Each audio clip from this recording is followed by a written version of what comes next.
Hey, what's up everyone? I'm the Burning Baron, but you can just call me the Baron. And I am back with my tier list from before, and we are gonna jump right into me ranking the last 3 waves, as now that the 6th wave is out, I can finish this whole thing up. I'm gonna try to keep this intro quick, but as I mentioned, I think beforehand, I'm gonna forget the whole point-based system based on the visuals and all that. I'm just gonna look at the tracks overall, and I'm gonna place them in a tier based on how much I like the course. Obviously, it still really applies, like how much I like the visuals, how much I love the gameplay, and how much I love the music still all really apply. It all goes into how I think of the track.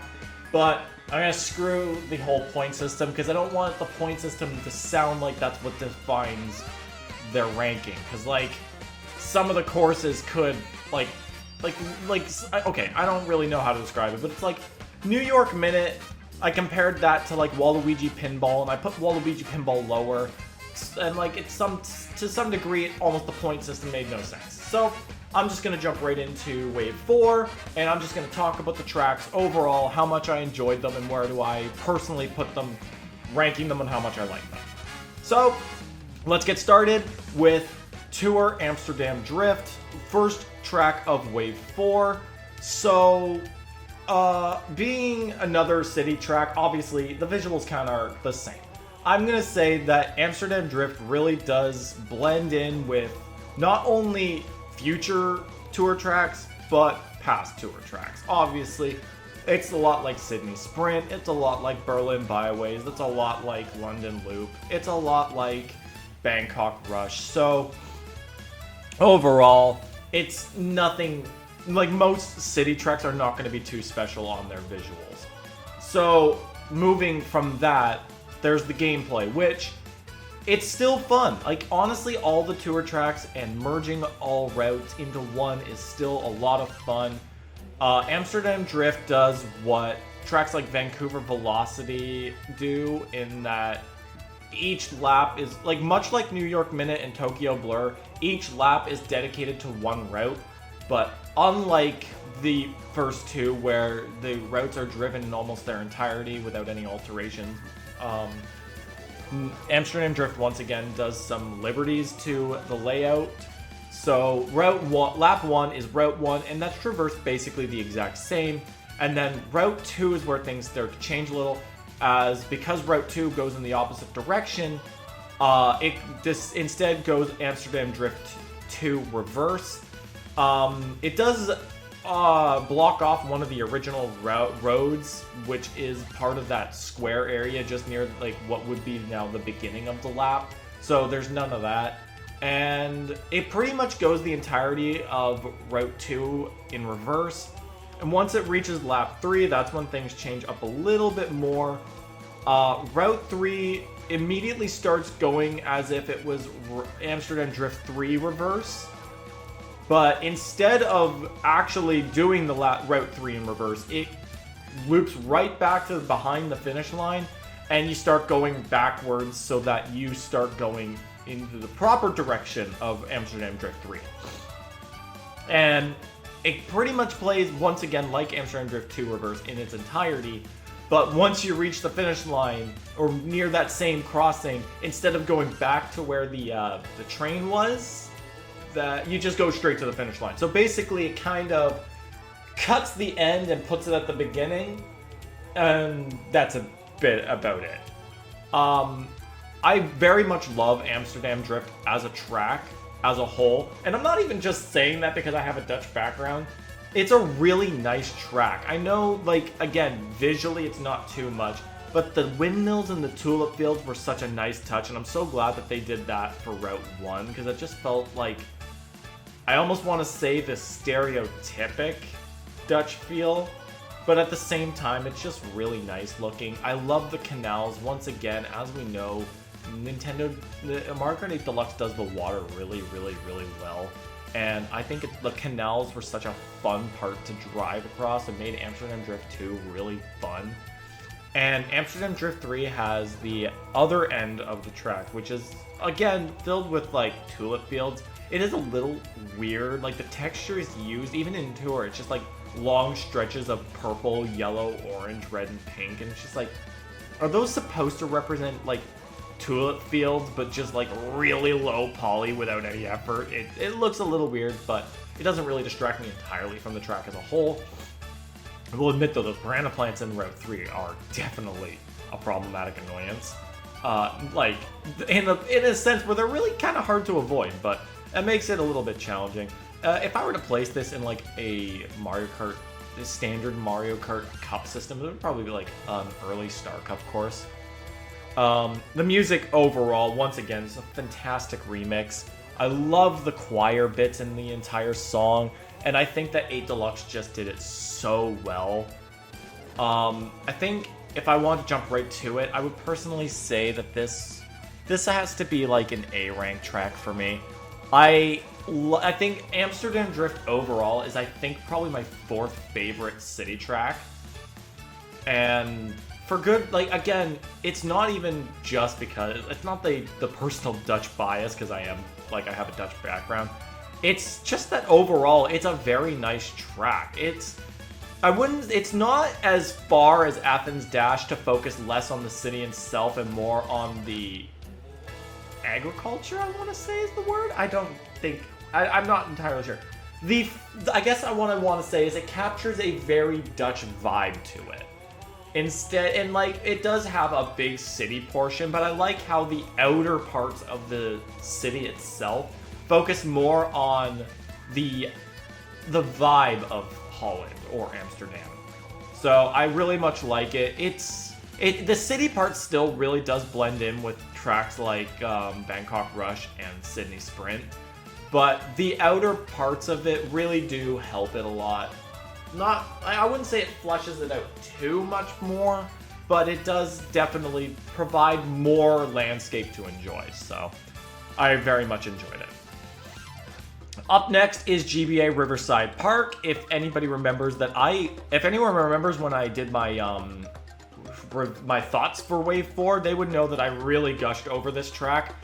And I still stand by a lot of what I said. However, my opinion on it has kind of dropped a little bit. So I stand by a lot of the visuals, the grass, the dirt, the waterfall cave, rocks, all look fantastic, especially for the tour standards that the Booster Course Pass takes on after. I will admit that the trees are, as always, a little bit distracting. I think once I started doing Wave 6, it became really apparent that the trees still just look like they're made out of plastic or clay, and I think what's the most distracting is that, unlike the base game, the light reflects off the trees. It's like you could see these white, like, light shining bits off of the trees, and I feel like that's just ignoring that it's just unrealistic looking, honestly. It's just a little off-putting, considering that that's not really, as far as I'm concerned, how trees are supposed to work. Pretty sure your scenery like that is not supposed to reflect light like it's a ball of clay. But I digress. We are finished the Booster Course Pass. I think at this point we should not be expecting anything too much higher than what we have on terms of visual scale. So I'm gonna ignore the trees for now, but I'm going to say that I think Riverside Park it doesn't really stand.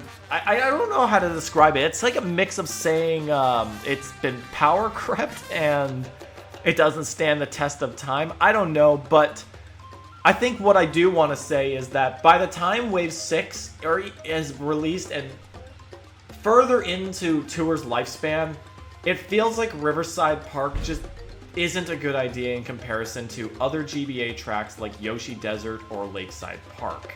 I would have much preferred both of those over Riverside Park. Now granted, by the time Riverside Park came out, we didn't have either of those tracks. Those wouldn't have come until maybe a month later. And it just kind of makes Riverside Park feel a little more disappointing when compared to what we could have gotten that we know of in the future. But I still think that overall Riverside Park is a very nice track. And while I'm kind of tempted because at the same time I like Riverside Park. I like what they've done with it. But at the same time, it's like it's got that Mushroom Cup vibe, and it's definitely leagues better than Toad Circuit. Do not get the wrong idea.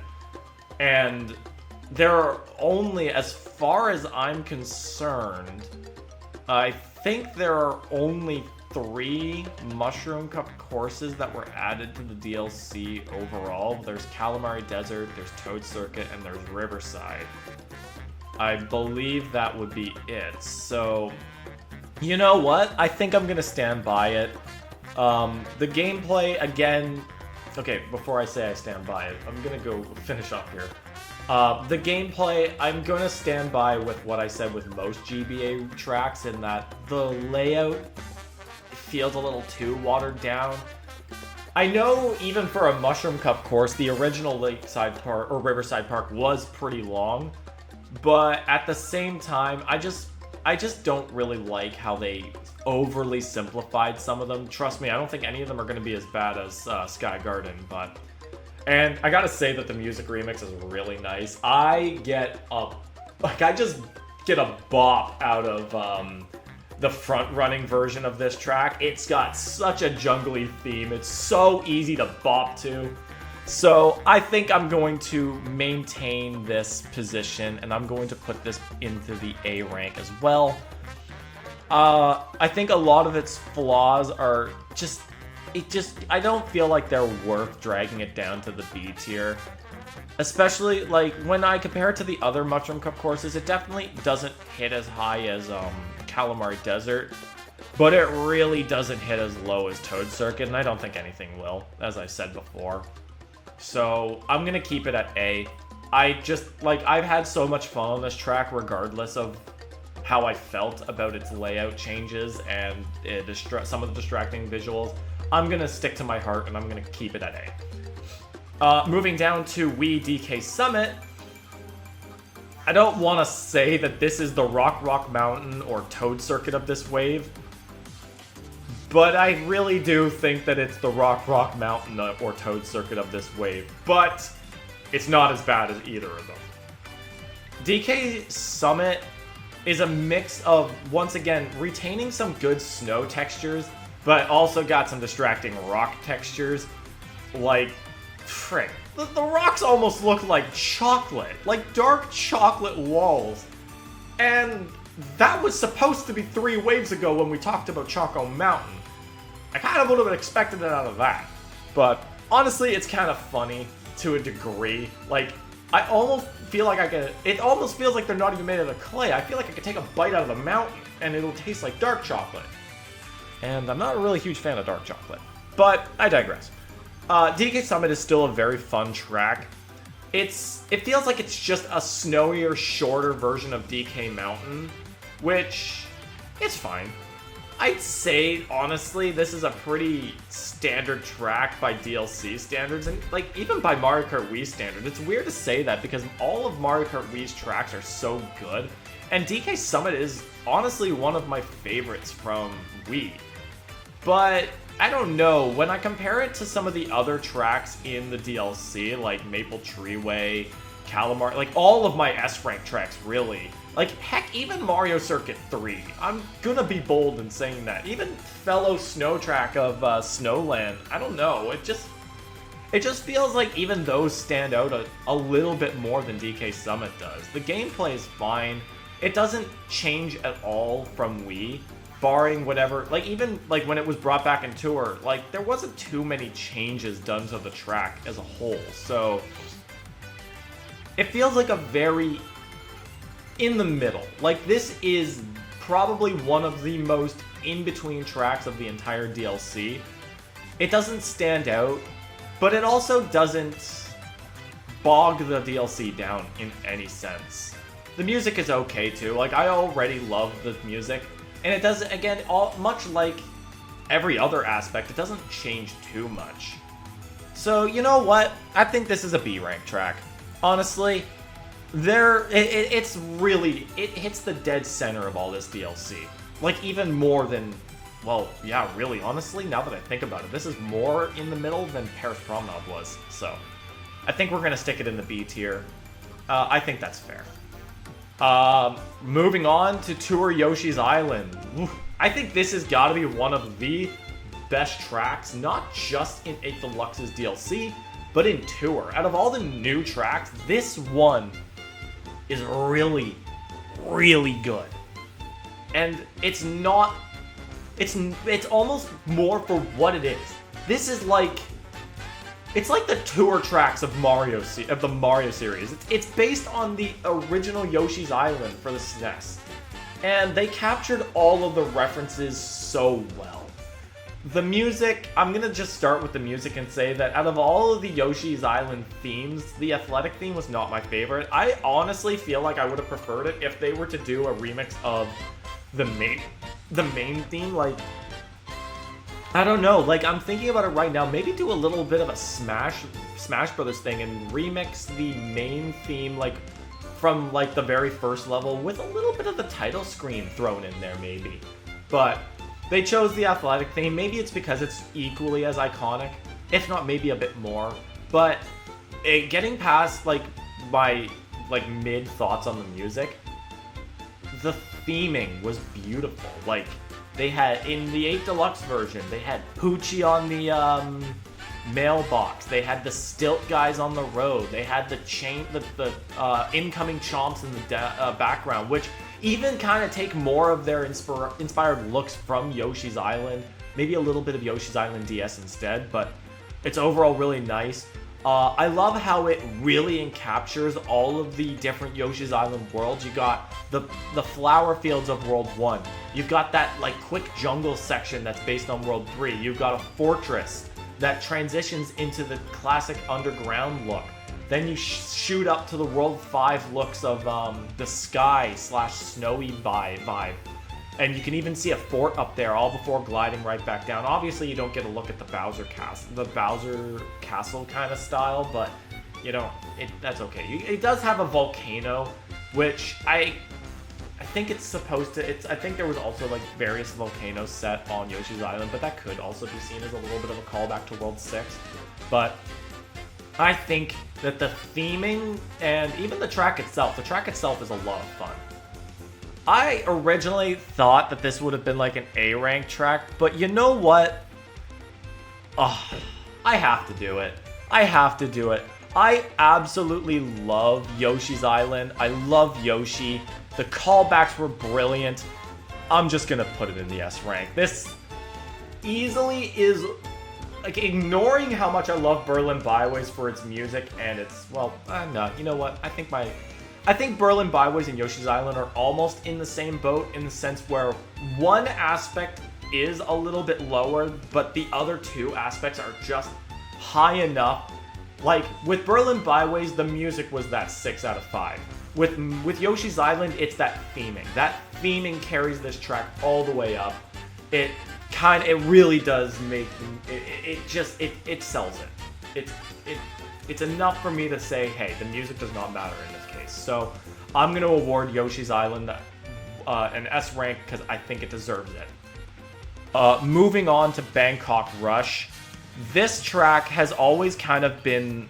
I just never really cared too much for it. Even when it was in Tour, it's okay.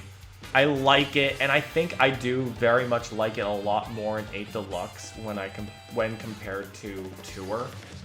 I think the lighting in 8 Deluxe was so much better. I feel like in 8 Deluxe, the sunset kind of overtook the entire track. It was a little overly distracting with how much orange it felt like the entire track was.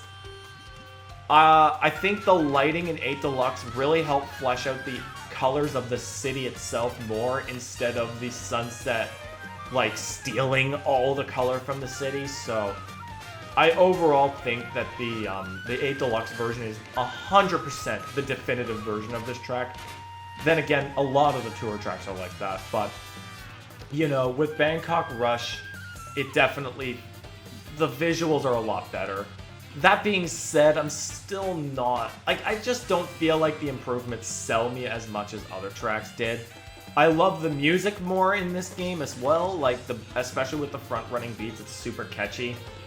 And the overall layout is a lot of fun. Once again, Route 1 is Lap 1 is Route 1 in its entirety. Lap 2 starts on Bangkok Rush 3 before transitioning back into Bangkok Rush 2. Oh no, it starts on Bangkok Rush. You know what? I'm also very confused because I forget what directions these ones go in. I think when I think about it, like, Bangkok Rush is just kind of the most... I almost want to say the most forgettable. Because, like, I remember a lot of the other ones. It's probably also because tracks like Tokyo Blur came back so many times. Same with Paris.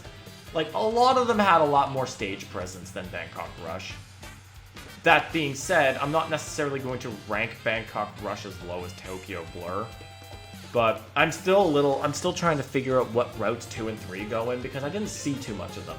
They made their debut at the same time, and I think they only came back once after. Bangkok Rush 3 in the final anniversary tour, and Bangkok Rush 2, I believe, was in the vacation tour, if I'm correct. Either way, though, I can't remember which routes went which way, and I know that routes 2 and 3 just kind of took elements from each other and mixed them together. You know what? I don't even... Like, I'm just gonna go ahead. This is kind of a C-rank track for me. I don't dislike it, but... And I kind of do like it more than Paris Promenade, really, but... It just doesn't hit notes with me. I like it. It's not bad. But it's not as great as most other city tracks. Like, honestly, most of the other city tracks just did way better. So we move on to DS Mario Circuit.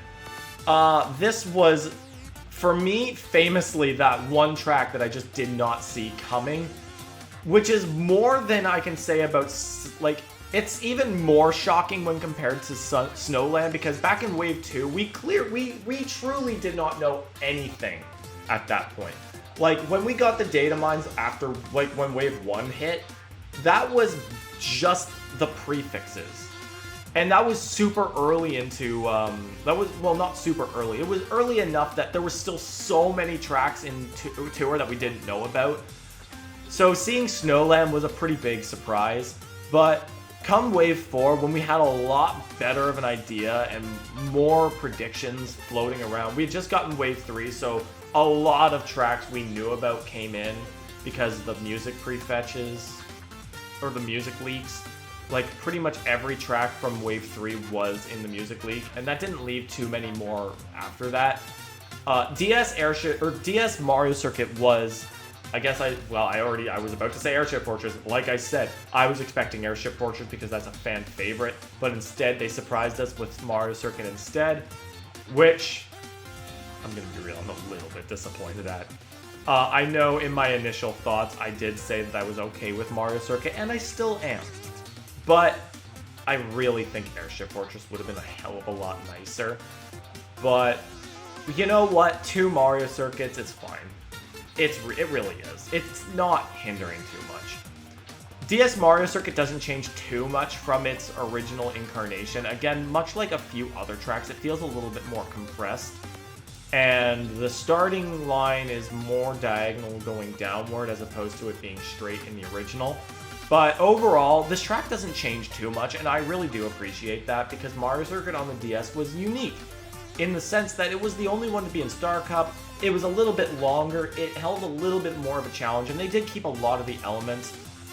I'm very torn on where I want to put this, because gameplay-wise, this one's fun. Actually, you know what, now that I'm thinking about it, I do know where to put this. And it is going to boil down to this kind of sense that it's a lot of fun, but that fun is kind of situational. DS Mario Circuit has a lot of twists and turns and makes for some great drifting practice, makes for some great drifting opportunities, but one thing that makes this track the most fun is if you play with the custom item settings to mushrooms only. If you were to play this with only mushrooms or only triple mushrooms and stuff like that, there are so many areas that you can cut with the mushrooms, even more than I anticipated. There are like 2 turns in the forest area that you can cut really well if you just bolt right through the trees. Like, there are 2 shortcuts in the forest that you can make use of if you have a lot of mushrooms on you. And it's so much fun to cut so much of the track. But I feel without the mushroom setting, the mushroom limitation, it's just kind of a little simple. It's a little standard. It's a lot more fun when you see all those opportunities that you can use a mushroom on. But without it, it's just I don't get that rush. The music's great though. I love the music remix. It feels a lot like DS Shroom Ridge in that sense, but a little bit more remixed as opposed to Shroom Ridge, which I feel like it was trying to keep that original DS quality too. And well, visually it's tour. It's like this definitely qualifies for a lot of the toury visuals, especially when you see the trees and the rocks. So I think that being said, I have to put this in the C rank as well. Oh, what was going on there? I just don't feel like it stands out as much as I want it to. I was excited initially, but after playing it for a while and realizing that we still could have gotten Airship Fortress, it does feel a little disappointing. And I feel almost a little disappointed in myself because I always tell myself I don't want to just buy into the hype because I know Airship Fortress is a common fan favorite. And this is one of the few or rare times where I just bite into that hype. I love Airship Fortress 2. And I do, with Tours updates to it, I kind of wish that one got in over Mario Circuit. But hey, we got Mario Circuit, ain't gonna complain from here. Alright, so GCN Waluigi Stadium. This one was huge for me. This one had a turnaround as I was playing it. And I'm going to spoil y'all right now. This is a surprise S-rank track for me. I did not expect this to hit the S-rank, but let me explain why, and I think the reasons are very reasonable. This track was released in 8 Deluxe before it was released in Tour. Much like tracks like Snowland, Shroom Ridge, this one was in 8 Deluxe first. It wasn't until it was released in Tour that I realized that this track felt like it went the extra mile on its visuals. The visuals really were a massive step up when compared to Tour. Like, Tour, it embodied the Tour visuals, but 8 Deluxe, like, even more so than Riverside Park, I come to realize that this track was a massive improvement. The lighting of all the lights, the wet dirt road, even the off-road, for once, is not bad. I'm not going to say it's wholeheartedly base game, but this one definitely does way better than Riverside. Like, I couldn't have made that comparison back when Wave 4 was revealed because Waluigi Stadium wasn't in Tour. But now that it is, and now that I've seen the comparisons, that comparison was enough for me to say that this is an S-rank track.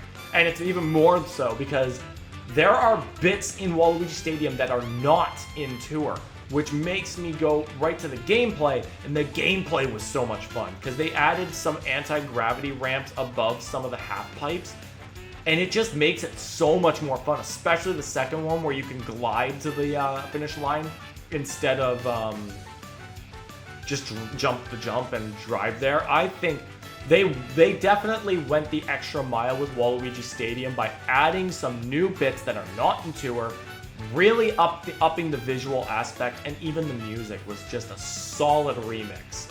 It does feel a little bit goofier in comparison to the original incarnation of the song, but it's fine. I still think that this is a brilliant track. I think this has easily got to be the best GameCube track in the entire overall. I would say it even beats out Dry Dry Desert and might rival Sherbet Land. It is 100% better than Yoshi Circuit and Baby Park because I'm going to be 100% real. I'm not really a huge fan of either of those tracks. I like Double Dash was a memorable game to me. There were so many tracks I spent so much time playing Double Dash, but when I go back and I think about it, some of the tracks didn't click with me as much as I wanted them to.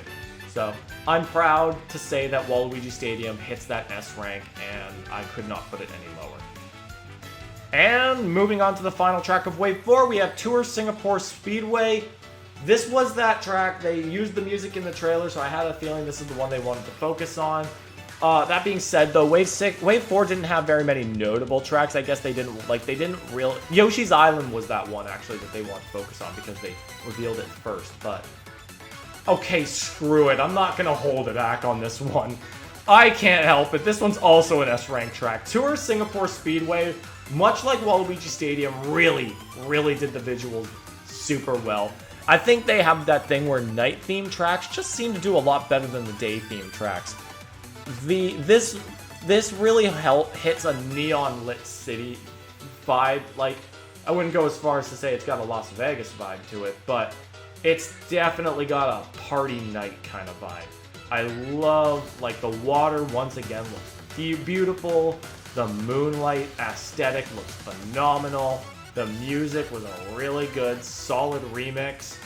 The gameplay also was a lot of fun. It took a little bit more. It took the first one to take a really interesting turn on this, where it added a brand new starting line midway into Route 2 of the track.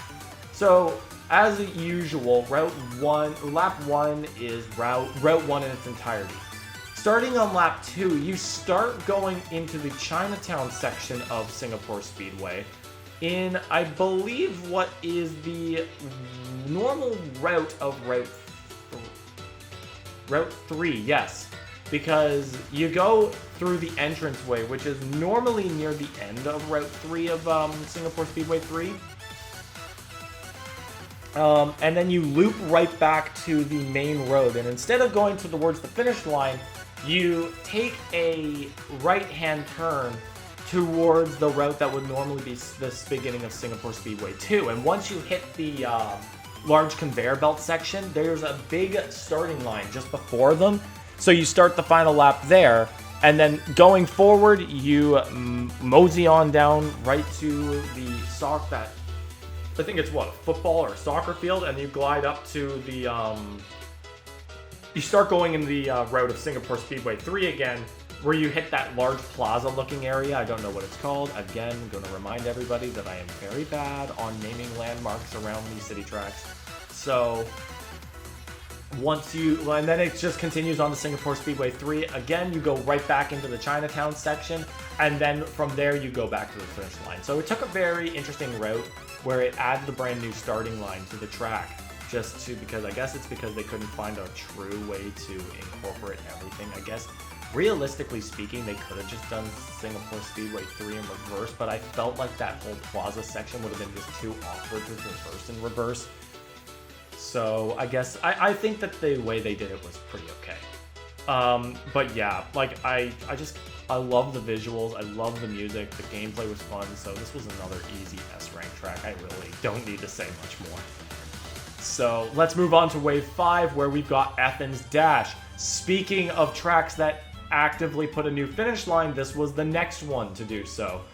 As always, Route 1 is in lap 1, so once you reach lap 2, instead of going straight towards the finish line again, you head down to you just go straight instead of turning right to the finish line, where there's a new large starting banner, and then you start Route 3 of Athens Dash, which, much like Sydney Sprint, wasn't released at this point. Unfortunately, Route 3 isn't anything special. If anything, this has got it. Like, Athens Dash was probably the most boring Route 3 I've ever seen. Much like Athens Dash 2, it goes in reverse. So this was their opportunity to start the track in reverse. So you go the entirety of Route 3, which goes back through all the ruins and then goes through what I don't even know what it's called. It looks like another Coliseum bit. And then it goes up the slope and back onto the large doored off section looking part from Athens Dash 2. Okay. And then, let me finish up. And then it finishes off with the entirety of Athens Dash 2. Great, there, I finished. Let me just say that Athens Dash, while it's impressive that it focuses more on the ruins and the architecture of Athens, unfortunately it shares some issues that it has with Tokyo Blur and New York Minute. Routes 1 and 3 share way too much in common. Route 2 is the only one that truly stands out as unique, but the other two routes merge together too much. Like, the entire bottom section of both tracks is shared too much.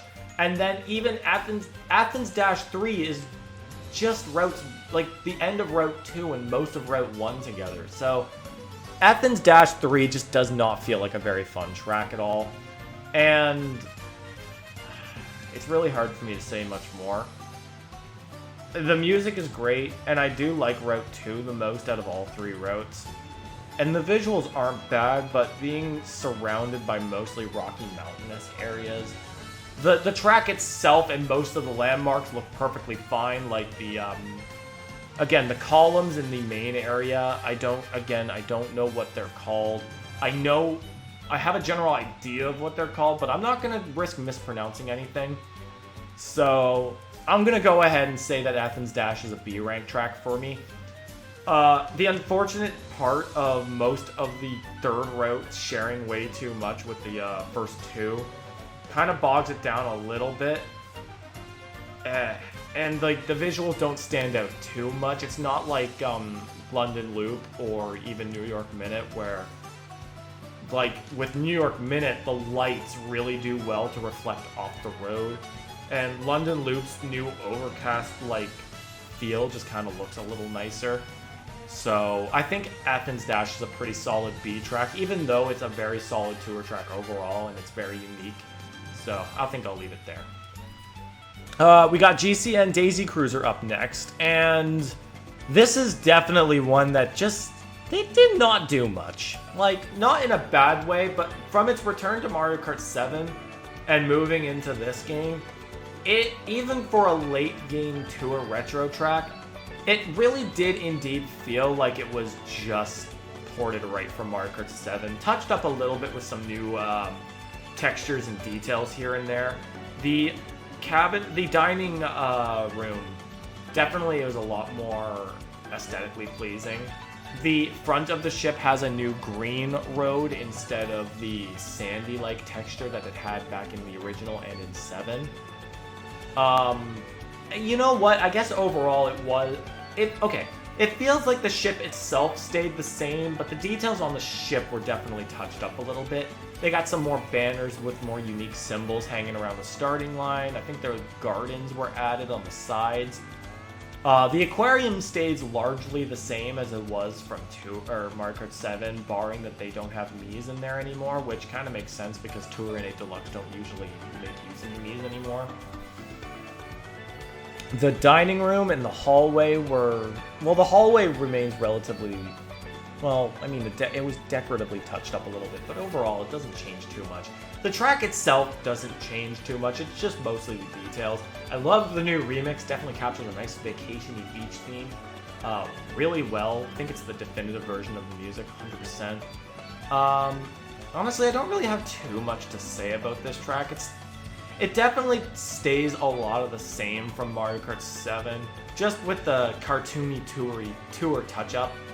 So, I'm gonna put it in the B rank. I'm gonna put this in B. I don't think it deserves being put in C because it's still a very nice track. It's definitely one of those standout GCN tracks. So yeah, I think I'm gonna leave it at that. Wii Moonview Highway is up next. As everybody knows, this was definitely the biggest surprise of Wave 5 in the sense that this was the track that we all thought sniped one of Wave 6 tracks. And in the sense, it did. If anybody can remember from the original prefix leaks, which I'm pretty sure we all do, there were 3 prefixless courses in Wave 6. And it is confirmed that Moonview Highway did replace one of those slots. No one really knows what that slot was supposed to be, whether it's supposed to be Pipeline or not. Who knows? I don't think it was. I think Pipeline was sniped by Rosaline's Ice World. But otherwise, Moonview Highway was definitely a surprise for Wave 5. You know what? I'm gonna be honest.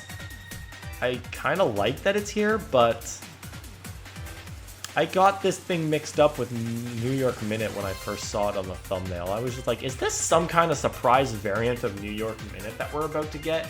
And then I realized, no, wait, that's Moonview Highway. Why? I kind of would have liked Dry Dry Ruins. You know what? It's kind of weird that I'm stacking so many desert tracks on top of each other. I would have loved Yoshi Desert, and I love Dry Dry Ruins. Those are both two of my favorite tracks, and I would have really preferred them over Riverside Park and Moonview Highway, respectively. And I think Moonview Highway hits a really ironic point where it feels like it does so much better than most of the city tracks in the game, yet at the same time feels irrelevant due to how many city tracks are in the game. Like, keep in mind that we have New York Minute already, and we have Shroom Ridge and Berlin Byways as well. So Moonview Highway just kind of feels like a really awkward situation where it's like, it's competing with like several other tracks. You know what? If I want to give it the benefit of the doubt, I would say that it feels like the city track version of a Mushroom Kingdom. It's like, again, it would be like if we were to put Mushroom City in the game. They capture the same vibe. It's a city in the Mushroom Kingdom. It's like, it's literally, I don't know how else to say it. It's the city version of Mushroom Kingdom. I think that already is just kind of cool. But, oh, the music was really good too. I prefer the outdoor version as opposed to the in-city version, but the music was a great remix.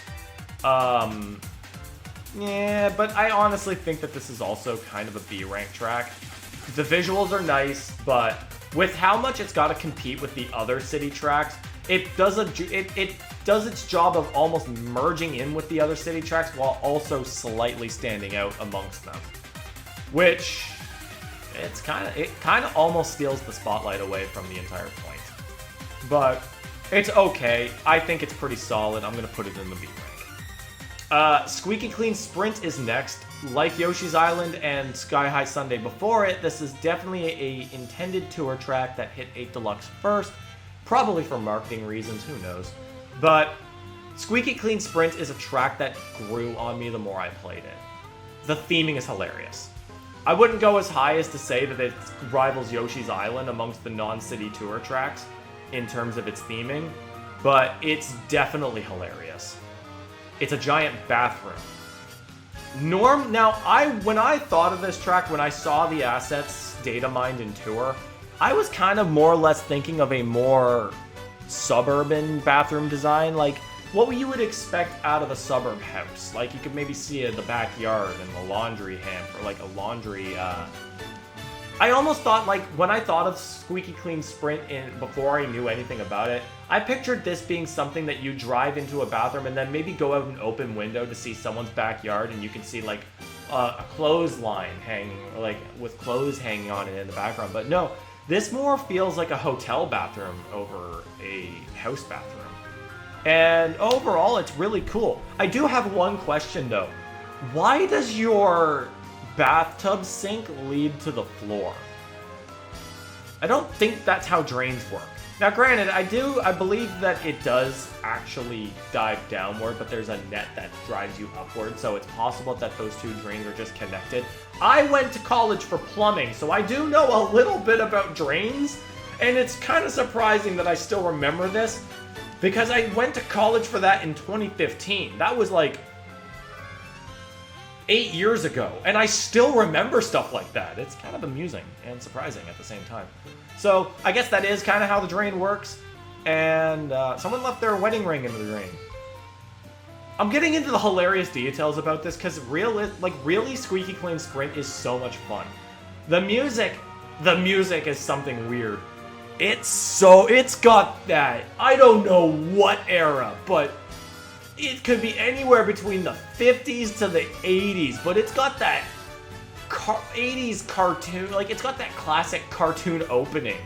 Like, I almost think of for whatever reason, I think of the Jetsons. I just think of this as like the Jetsons showcasing their dream home. I don't know. It's got that sound to it. And it grew on me. I hate that it grew on me. I hate so much that it grew on me. I don't know if I like it or if I love it. So I'm going to put it right in the middle, and I'm going to say that this is an A-rank track. It's so funny in its theme. Its gameplay is a lot of fun. You go down a drain. You get shot up by the toilet erupting on the second lap. There are so many different places you can go on the countertop once you reach the second lap. It's unfortunate that you only really get to explore the top counter once per lap, or once in the entire race, because the toilet doesn't start erupting until lap 2. And once you go on to lap 2, you're going on to the final lap, and then you could do it a second time, but you don't really get to explore any of the routes because they're all after the finish line. So, you don't really get to explore the countertop very much, but it's still so much fun to see all the different routes. It feels like I'm discovering something new every time. So, gotta get a credit for that. And Squeaky Clean Sprint is a surprise A rank that I didn't see coming. And, moving on to Tour Los Angeles Laps.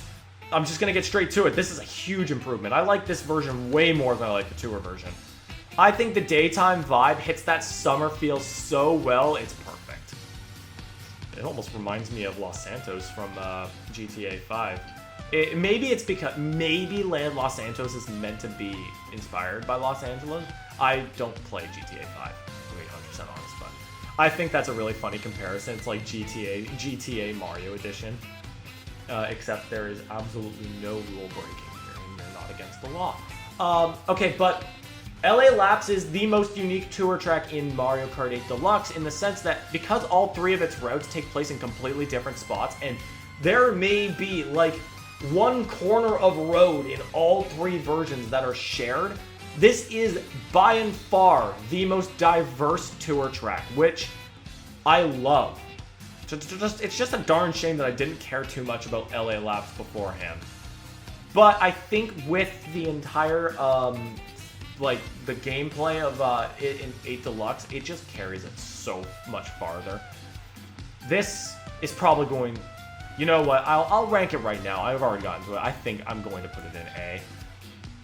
They really, really, really improved on this track. The daytime setting is so much nicer than the sunset setting. It does so much better at creating a summer vacation city vibe. Like, this is the ideal city vacation. The oil fields are a little bit of a weird section for, it kind of feels like a little bit too industrious for a vacation vibe, but the baseball stadium, the beach, the pier, super cool. It also took me a little bit to realize that my initial thought was that they would do the laps in order of 1, 2, 3, but they went 1, 3, 2, and I realized that for good reasons. It's because technically LA Laps 3 was the second route introduced. And when I think about it, I guess it does transition a lot better with going into LA Laps 3. And mind you, yes, they did do that thing where I think we all knew this was coming. LA Laps is a sectional based track as opposed to a lap based track, which makes 100% sense because there isn't a single finish line shared between this track and its 3 routes. They're all in different spots, but it did go basically in the same way that I thought of, except just swap 2 and 3 around, and I think it was great. And while I didn't care much about this track in Tour, I like it a lot more in 8 Deluxe, and I think I'm going to award it the A rank for that. And moving on to Sunset Wilds. This was one of my much like Sky Garden, this was one of my favorite tracks in Super Circuit, and unfortunately it kind of just went downhill from there. So, once again, much like Sky Garden, they really oversimplified the layout in Tour, which I thought was the biggest downgrade already. While there's still a big part of it, it does feel like it was kept. This was definitely... let me put it to you this way. Sunset Wild's downgrade in its layout isn't nearly as bad as how I would say that Sky Garden and Ribbon Road got it. But it's definitely not as good as Boo Lake, or even Yoshi Desert was better than this. And I know I'm going to address this for the sake of everybody who cares so much. Mario Kart 8 Deluxe did take away the sunsetting vibe. So in Tour and in a Super Circuit, after each lap, the track would go from sunset to nighttime, In Super Circuit, they had a twilight in between because it was 3 laps. In Tour, it went straight to night because it was 2. And a lot of people are pretty bothered by the fact that that sunset did not return in 8 Deluxe. It is understandable because of the more realistic skybox. I believe that's the exact reason why they couldn't implement the sunset vibe. I know a lot of people are disappointed by that, and okay, sure, I am too, but this was an aesthetic detail that I didn't care that much that it didn't come back. I got it in 2 other games, I'm okay. It's still sunset, it still lives up to its name. The visuals are pretty okay. The track layout is a bit of a bog. The remix is pretty nice. I think it's a little too close to its tour rendition, but that's okay. The tour rendition was fine. Get those front-running beats in there, and you got a pretty good bop. But I think I'm going to have to put this in the C rank. Unfortunately, much like Sky Garden, the layout washdown was just too much. But unlike Sky Garden, I still catch that vibe from it. It's still got those muddy footprints in the ground, which I love. It does cut down on a lot of the fun this track had, but I still like it. I still like it a lot more than I liked Sky Garden, so I'll put it in C because I think that's really all I can do. Wii Koopa Cape is next, and if you thought that Daisy Cruiser didn't change much, Koopa Cape did like even less. If anything, it started taking steps back, actually. Good steps back, now that I mention it. So, in, I believe, both Tour and 7, there was a gliding ramp added to just before the river section. That was removed in this version. The half pipes are back. If anything, this feels a lot like Mushroom Gorge in the sense that it's taking some of the best versions of all 3 routes, or all 3 versions. So, now, I'm not going to go ahead and say that the Tour visuals were the best part of this track. Hell no. If anything, that's the only thing holding it back. But gameplay-wise, you got the half pipes back from Mario Kart Wii, the standard jump instead of the gliding ramp from Mario Kart Wii, the Brook theme, or the riverbank theme from the original Mario Kart Wii, that's back, and I'm so glad that it is. The river section of music was not in both 7 or Tour, which is kind of weird, but they brought it back for this one, and I love it for it.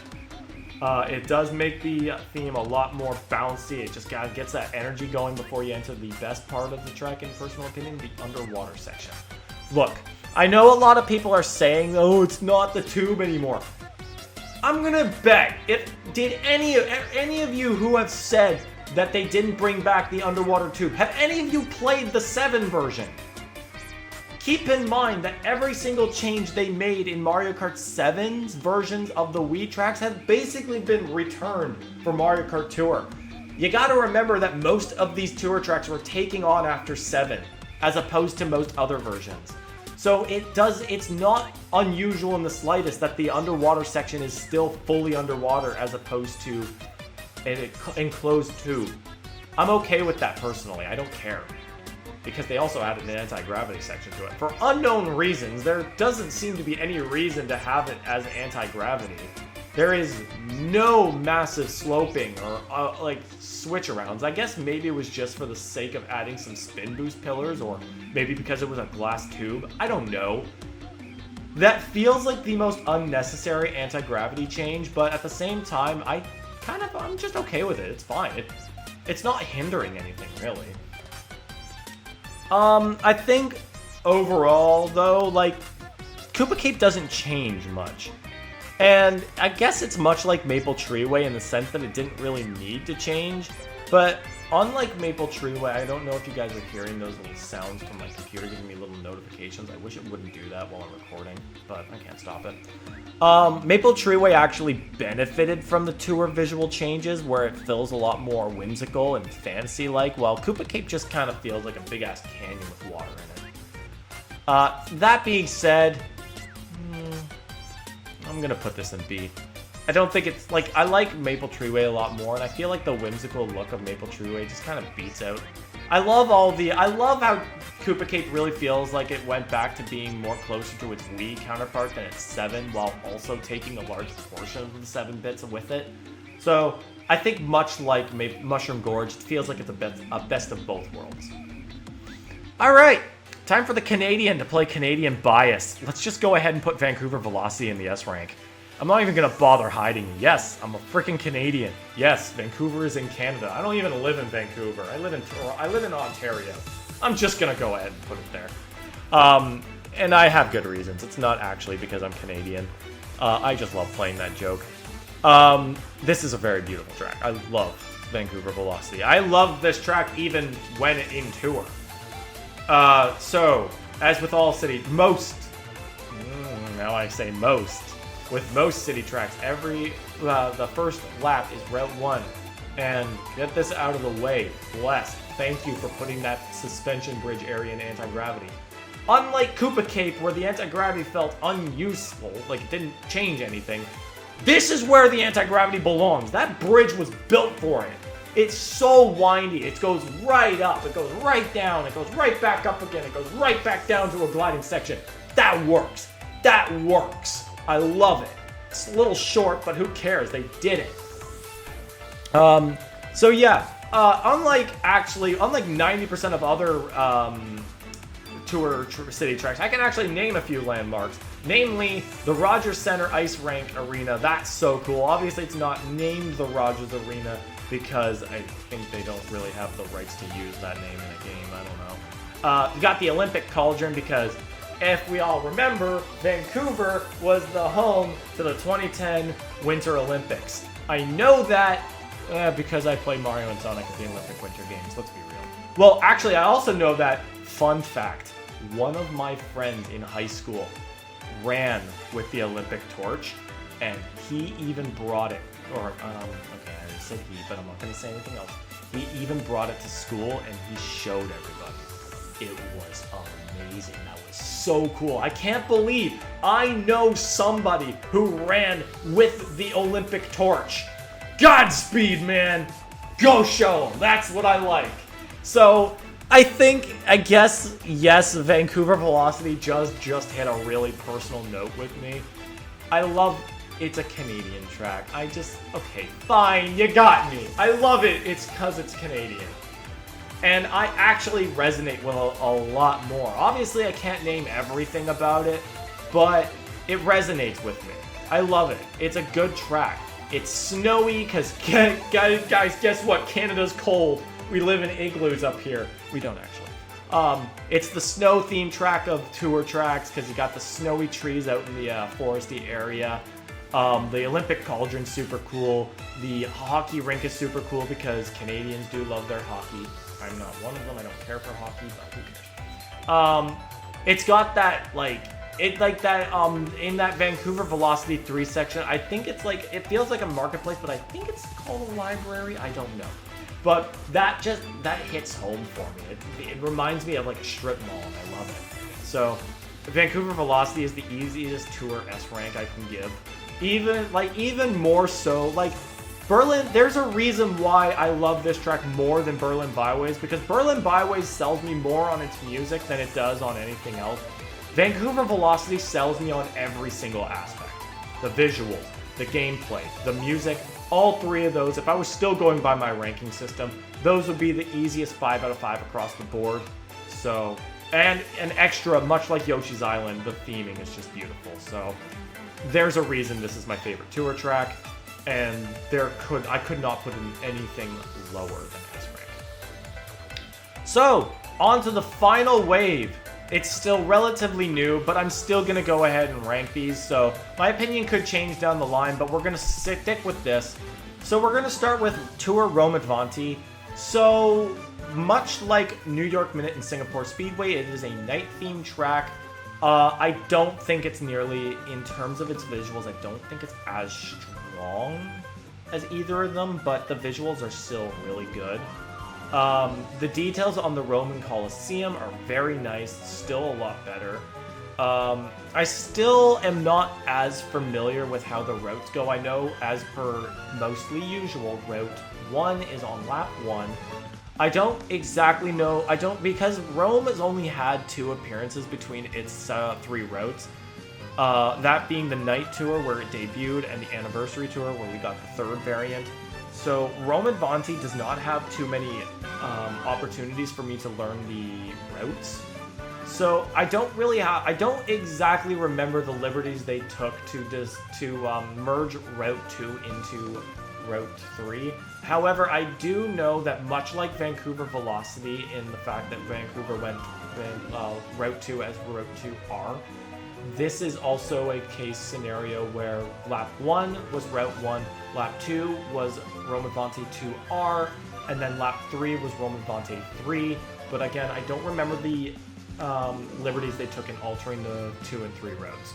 I do remember Route 1 specific. Actually, no, I do remember Route 3 pretty well because I remember spending a lot of time on that one when I was doing the ranked for the anniversary tour. So I do think that Route 3 is pretty accurate to what we're dealing with. But overall, Rome is a very, very nice track. The circular plazas scattered around got a little confusing. I remember when I played Tour Romavante on 8 Deluxe for the first time, I took a full 360 on one of the plazas because I had no idea where I was going. I was also half paying attention. I just did a full circle. I'm like, oh, this is not where I was supposed to go. So I just looped again and went right out. I thought that was pretty funny. Music-wise, I'd say that the music is pretty standard. It doesn't hit as... I wouldn't say it hits as high as tracks like Sydney Sprint even, but it's definitely a lot higher. It's definitely higher than most of my C-rank tracks. This is definitely a B-rank track in terms of music, but I'm going to be very generous and say that I think Romavante is another A-rank track. It's big. It's a little confused. It's big, but the routes seem very diverse. You got the Roman Coliseum in the first route. You go with the giant chain chomps in Route 3, which is really cool because you're going through the Coliseum as opposed to up around it. But yeah, I think Romavante just kind of hits again the middle ground of most tour tracks, but slightly above average. Next up, we got GCN DK Mountain, and this was the winner. This was that winner between the ongoing battle that it was either this one or it was Dino Jungle. I was kind of on Team DK Mountain, but I wouldn't have cared either way. I kind of wanted this one a little bit more though, and we got it. We got DK Mountain, and I think that's for the best because DK Mountain is just a lot of fun. They did a lot with the visuals on this one. Even more so than every other tour track, the rock details were finally perfected on this track alone. That's probably because that 50% of this track is a giant rock mountain. And if you were to pull tour visuals on a track where you're driving on the rocks, I think this definitely would have hit a lot lower. Thankfully, it doesn't.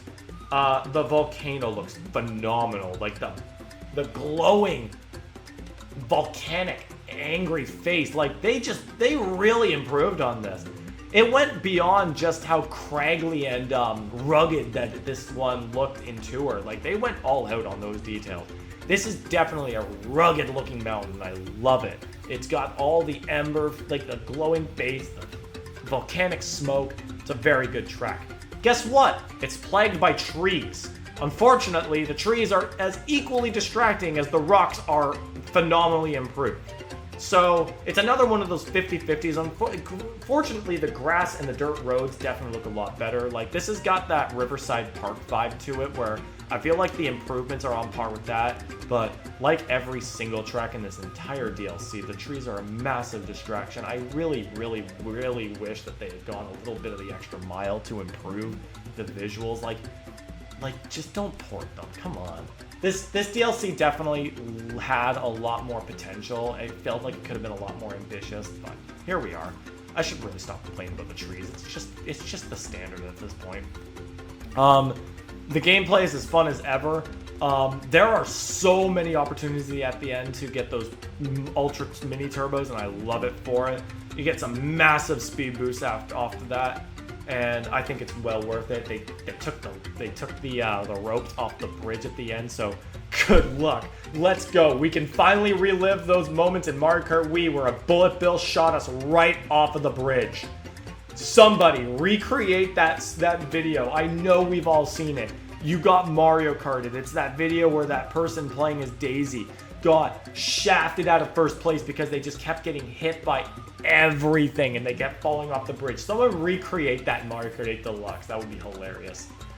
The music, I think, is once again the definitive version of this music. I will admit, I'm not too huge on all the flutes and wooden pipe sounds, I guess. The standard jungly instrument choice. I'm not huge on those additional effects, but I do love that the music was a bit of improvement, so I'm going to go ahead. Another A-rank track right out the gate. Wave 6 is very strong, I'm going to be real. So, okay, moving on to Wii Daisy Circuit. It really hurts for me to say this because I love Daisy Circuit. I proudly say that this is one of my favorite Wii tracks. I love this track more than Mushroom Gorge, than Koopa Cape, than not Maple Treeway, Coconut Mall. There's the one that's gonna get me burned at the stakes. I love this track more than Toad's Factory. I love this track more than all but 2 Wii tracks. Kind of a disappointment in this game. Unfortunately, Daisy Circuit does not change at all from Tour. And aside from the sunsetty effects, it's kind of unfortunate. I like the Blue Road a little bit more. The music is nice. The music is a very calming remix, but I do prefer the original a little bit more. You know what? Much like when I went through my first impressions, I can't say too much about this track. It doesn't change too much. The statues are nice. I gotta give a shout out to the statues. My friend would love that. I'm gonna cut this one short. I'm sorry. I'm sorry to myself. This is much like how I felt on placing Sky Garden in D tier. This is sadly just a... You know what? I'm gonna put it in the B tier. This on any other day would probably be a C rank track to most people. But because I love this track so much, because I was not expecting this to even get in the DLC, I thought this would have been cut. I didn't think this would even make it into the DLC. But I'm going to let my love for this track shine through, and I'm going to put it up in the B, because at the end of the day, I still love Daisy Circuit.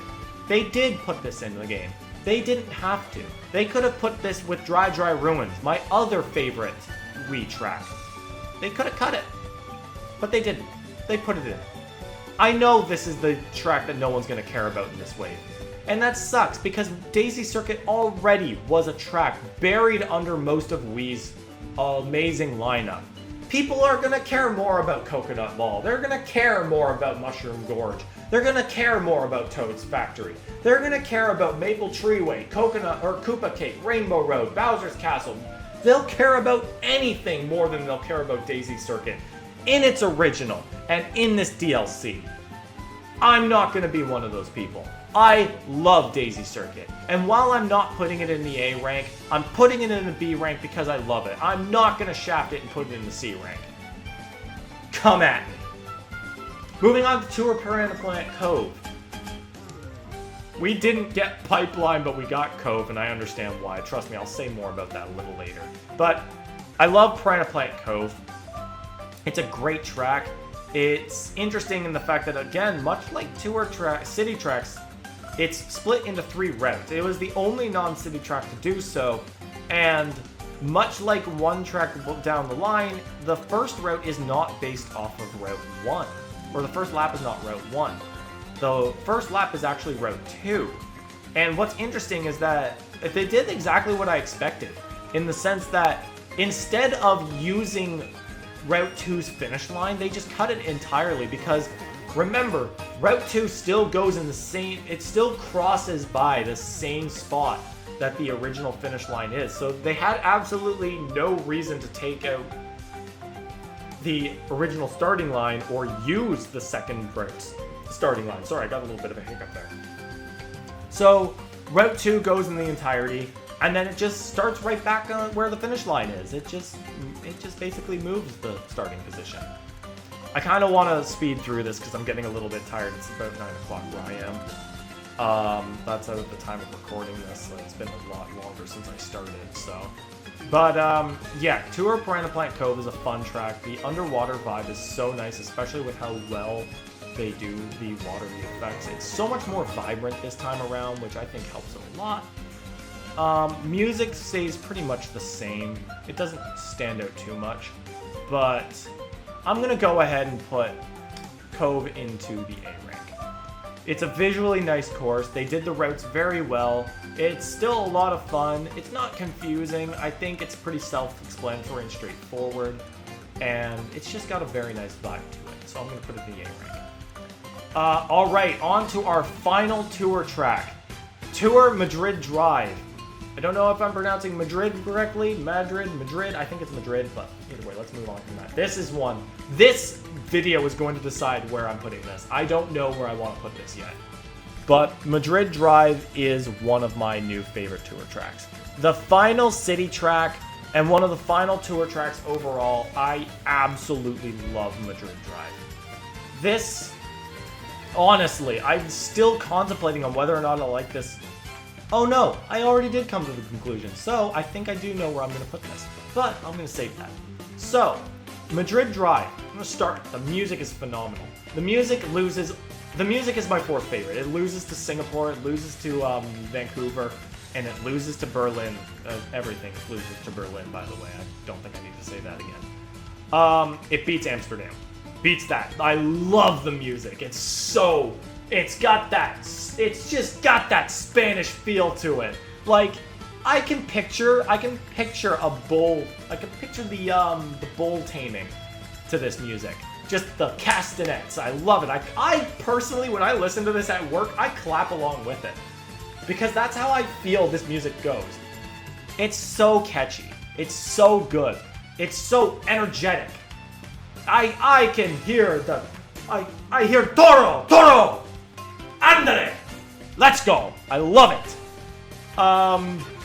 Pardon me if that came off as insensitive. I don't think it did, but pardon me if it did. I just couldn't help myself. That's how energetic the music is. And to finish off with the music, they kept the museum and the stadium bits too. And while they do feel more like they were just touched up from, like, directly from tour, it doesn't matter. They were fine. I loved the chanting choir bit of the stadium and all the on-beat clapping. And the very refined, quiet version of the museum one was also very appreciated. Gameplay-wise, remember how I've been frequently saying that almost every single tour track followed the Route 1 equal Lap 1 thing? Madrid Drive goes in reverse. They start with Route 3 instead and end on Route 1. Basically, much like Vancouver Velocity and Rome Advanti, they go Lap 1 is Route 3 in its full regular direction. Lap 2 is Route 2 in reverse in its entirety. And then Lap 3 is Route 1. Jeez, I get so confused with all this. But they kept pretty much everything pretty faithful. There was no alterations or extra liberties taken to each route. So it stays pretty faithful, and I think that's pretty fine. Going in reverse was a pretty strange opportunity, but maybe it was because they wanted to end on the stadium, but who knows. Overall, though, I'm going to go ahead and do it. This is another S-rank track for me. I know in terms of its visuals, it's much like Berlin Byways, where it doesn't stand out too much, but the gameplay, I love the track's overall vibe. The music is super awesome. It's not as high as Berlin. I don't need to repeat myself. I'm doing it anyway. But I gotta put it in an S. I love this track. This track was a phenomenal Final City track. Moving on to 3DS Ruth's Rosalina's Ice World. This was the one that cut Pipeline. Daisy Circuit actually was the one that cut a GameCube track. I forgot to mention that because I get so worked up in how unfortunately forgettable it is. Rosalina's Ice World was the one that cut Pipeline. I think I want to address one final thing. I know I've talked about this so much, and I know I've gotten to a lot of comment discussions with a lot of people. Trust me, I'm not disagreeing with you guys. I understand the argument. But I forget one thing in the fact that Pipeline was cut.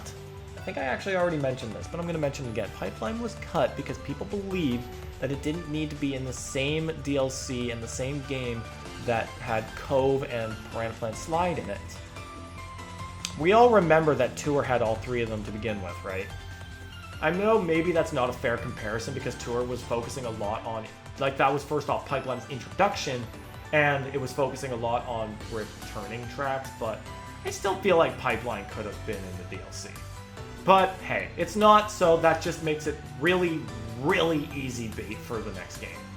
In short, otherwise we got Rosalina's Ice World, which I don't mind it. I think this was above average for me for Mario Kart 7 standards, which doesn't say too much because Mario Kart 7's Nitro lineup is not one of my favorites.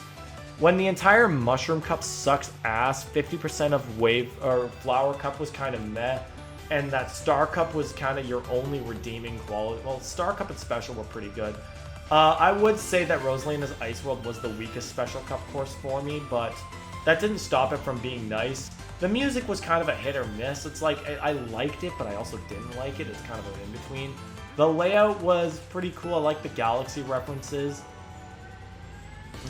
I'm getting a little lightheaded. I can't speak too much longer, and you know what? I can't speak too much for Rosalina's Ice World because I've got two heavy hitters I still need to talk about.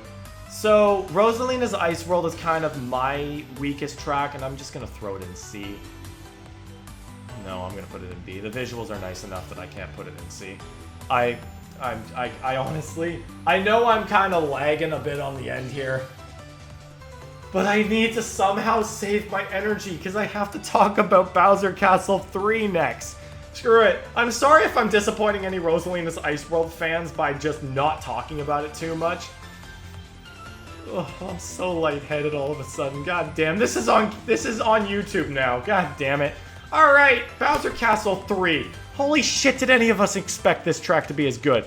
This is a SNES track, and this is an S-rank track.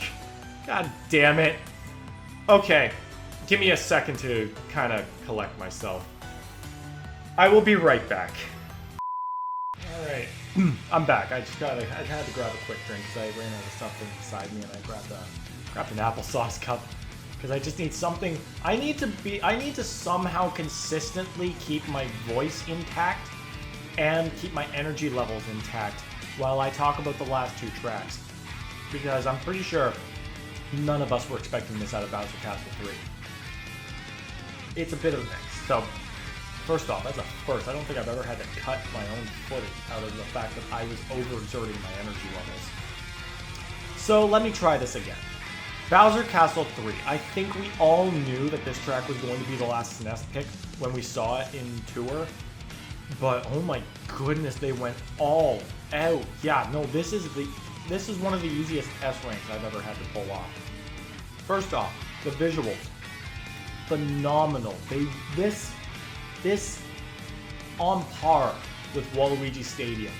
You might be able to fool me into thinking that this was a base game track. By and far, the most beautiful, the most phenomenal upgrade to any Super NES track. We know SNES tracks. They are flat. The only elevation changes that we have ever seen in a SNES track come from the walls that had to be pushed up to actually look like walls because they're not sprites anymore, and the ramp from SNES Mario Circuit 2 in Mario Kart 7. And I guess the changes to Donut Plains 3, there weren't huge elevation changes, but there was the depth in the river now, so that's a thing. But this blows every single other SNES track out of the water. No doubt about it. The lava, phenomenal. The gameplay, beautiful. That anti-gravity section we all knew was going to be there. Doesn't change too much about the track, but it's just cool that it's there. It's cool that they made that giant sloping bit to the castle. It's like going right up a giant lava waterfall up to the castle itself. It's beautiful. This is a beautiful track. The giant walled, triple walled section is so cool. So much better in this incarnation. This is the definitive return to any SNES track. And it's beautiful. I love the music too, because it's really, really throwing us into the sense that Bowser's kind of a metalhead. Like, I kind of already got this sense with Super Mario Bros. Wonder and the final battle theme and the airship theme. Both of those themes are really nice. It feels like they're really trying to make Bowser feel like metal, or like a metal rock theme is kind of his deal. And I respect that. I love it. I've become a little bit... I'm not a screaming metalhead fan, but metal remixes have become something of a weakness for me. I really like them. So, I like to consider that a genre that's kind of growing on me. So, hopefully people will appreciate that.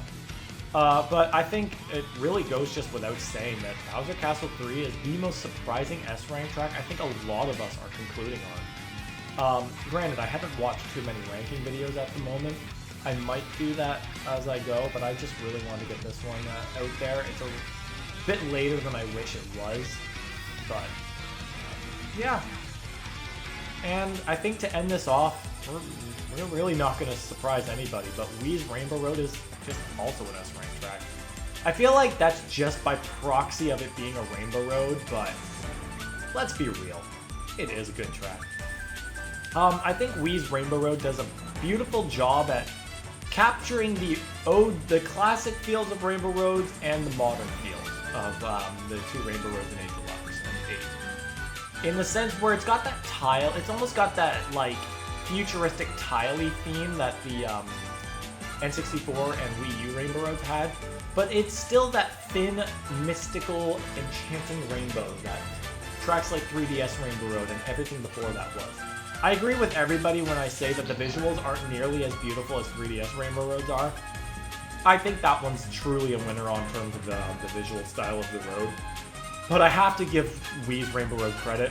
It's got a very pastel themed like color scheme, and I really like that. It's very bright, very vibrant. It almost feels like I feel like I'm chasing down Lucky for his bowl of Lucky Charms. That makes me want to. That's what I'm doing later this week, I guess. But and the whole thing is an anti-gravity, which honestly makes a lot of sense given that the entire first area is a downhill section. I'm kind of surprised that the entire track is an anti-gravity, but at the same time, I think it works. I think it's perfectly fine. I have to give that call back to the detail of you turning into a comet when you fall. They didn't have to do that. None of the other Rainbow Roads did it, but they kept it for this one, and I really appreciate it. I think the details, the visuals, the music, overall, this was a beautiful finale, and I think it earns its S rank because of all of that. I take back what I said. I don't think that it's in the S rank simply because it's a Rainbow Road. I think that the visuals, the details, the gameplay, and the music all just earn it at S rank. And I think that's where I'm gonna have to stop. This is my tier list. It's clear that it might, a bit by the end, the S ranks did definitely start piling on. We had, let's see, 1, 2, 3, 4, 5, 6, 7 S ranks within the last 4 waves, which is almost doubled that of the first 3 waves. But I think that just goes to show that they really did start improving over time. Obviously speaking, it's hard to say that Wave 1 really climbed that high because the visuals just were so distracting. Again, Choco Mountain and Coconut, well, 3 tracks, and I even feel like I gave Coconut Mall a little bit more than I would have normally given it, but they were the only ones to hit the B rank, and that's not even as high as A. Like, no Wave 1 track managed to hit A rank, so. But Wave 2 definitely started showing some strong improvements. Snowland and Mushroom Gorge were great. New York Minute was amazing. I think personally, I wouldn't be surprised if people would say that I'm ripping Waluigi Pinball off. Sydney Sprint, I think, is where it belongs, but Calamari Desert, it just hits really hard. And even if I'm giving Mario Circuit 3 more credit than it deserves, it's one of my favorites. If I wanted to rank the waves, I'm not gonna rank them, but by favorites, I'd still say Wave 3 has to be my favorite wave of all. Because 3DS Rainbow Road, Boo Lake, Berlin Byways, Maple Treeway, London Loop, they are all just super strong tracks. And I think they do very well to carry the 3 weaker tracks of the wave, which are Peach Gardens, Merry Mountain, and especially Rock Mountain. Like, I'm gonna be real, Peach Gardens is almost lucky to escape the C rank. But Wave 3 is still my favorite. I'm gonna have to go ahead and say Wave 6 is my second favorite. Madrid Drive just surprises me. Even though Vancouver Velocity is in Wave 5, I think it's Wave 5 and 6 that are really competing. But I'm gonna give it to 6 as my second favorite, and then 5 as third. Then Wave 4, then Wave 2, then wave 1. I think that's how I'm going to go. Wave 2, unfortunately, dropped. Even though it's got such strong tracks, it might compete with 4. But so yeah, I'd say in order favorite, wave 3 is number 1. Wave 6 and wave 5 compete for 2nd and 3rd. Wave 4 and 2 compete for 4th and 5th. And then wave 1 is just on the bottom. I don't think that surprises anybody. But yeah, here's my tier list. Toad Circuit beats Stuck on the Bottom like I said it was, and I'm not surprised that it's staying there. We got a lot of, I think S ranks are pretty well deserved. I think the A ranks are pretty well deserved. I think that, for me personally, this is a fair setup. Please, I really do want to know what you guys think. If you guys disagree with me, that's fine. If you agree with me, that's fine. I do want to, like, maybe even don't even have to name everything. What are your strongest picks? What are your weakest picks? Let me know down in the comments. I'd be glad to strike up some conversations with anybody who is willing to leave some comments. I hope you guys all enjoyed the whole ranking system that I had going on. Look forward to hopefully more Mario Kart content in the future. I don't know when this will go up. I don't know. Like, this is the first thing I've recorded out of the several Mario Kart 8 Deluxe videos I have planned. I don't know if my big playthrough of all the tracks will go up before this or if it will go up after this. But either way, I hope you guys all enjoyed, and I will see you all in the next video. Peace out.